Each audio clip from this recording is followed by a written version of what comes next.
hello friends नमस्कार मैं पेहिया आपनालोक सकलोके आमार अসমীয়া ইউটিউব चैनल ज्ञानर नगरলৈ पुनरबार स्वागतम जनाइছো লগতে आशा কৰিছো फ्रेंड्स आपनालोक সকলোৱে ভালে আছে তো फ्रेंड्स আজি মই আপোনালোকৰ কাৰণে লৈ আহিছো কেইটামান নতুন নতুন তথা মজা হাতৰ आशा কৰিছো আপোনালোকে আজিৰ হাতৰ গিটাই বহুত বেছি ভাল পাব তো ব্লগ বেছি বলম নকৰাকৈ আমি আমাৰ আজি হাতৰ গিটাৰ ফালে আগবাঢ়ি যাও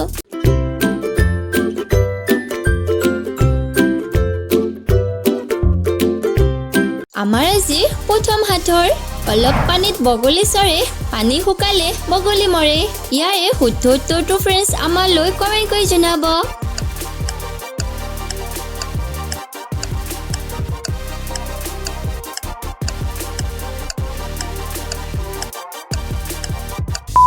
পালেনে বিচাৰি ইয়াৰে শুদ্ধ উত্তৰটো হ'ব কলম আমাৰ আজি দ্বিতীয় হাতৰ যাওতে যাওতে ভাগৰি পৰে ডিঙিটো কাটিলে আগবাঢ়ি থাকে কি হ'বনো উত্তৰটো কমেন্ট কৰি জনাব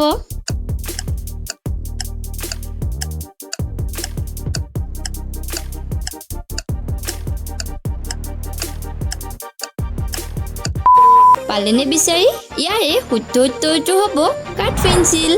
আপুনিনো কি ভাবিছিল কমেন্টত জনাবচোন আমাৰ আজি তৃতীয় হাতৰ আলিৰ দৰে যায় মূৰ ডাঙি চাই কি হ'বনো উত্তৰটো কমেন্ট কৰি জনাব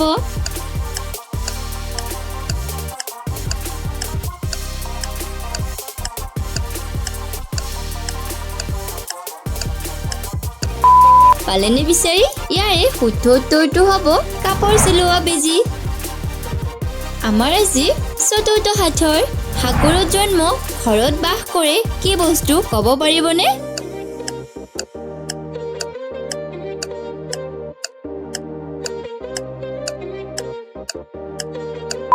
পালেনে বিচাৰি ইয়াৰে শুদ্ধ উত্তৰটো হ'ব নিমখ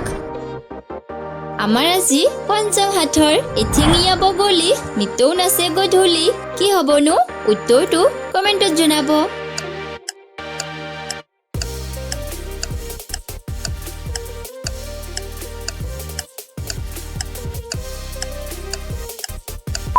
পালেনে বিচাৰি ইয়াৰে শুদ্ধ উত্তৰটো হ'ব বিচনী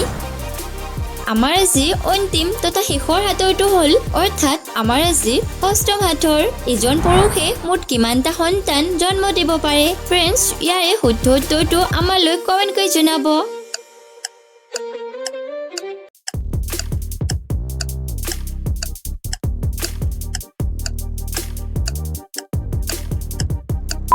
পালেনে বিচাৰি ইয়াৰে শুদ্ধ উত্তৰটো হ'ব এটা নহয় আশা কৰিছো আপোনালোকে আজি হাতৰ গতে চাই ভাল পাইছে আৰু যদি ভাল পাইছে লাইক কমেন্ট শেয়াৰ আৰু চেনেলটোক সাবস্ক্ৰাইব কৰি ল'ব আমি লগ পাম বেলেগ এটা নতুন হাতৰ ভিডিঅ'ৰ সৈতে তেতিয়ালৈকে ভালে থাকিব সুস্থ থাকিব জয় আই অসম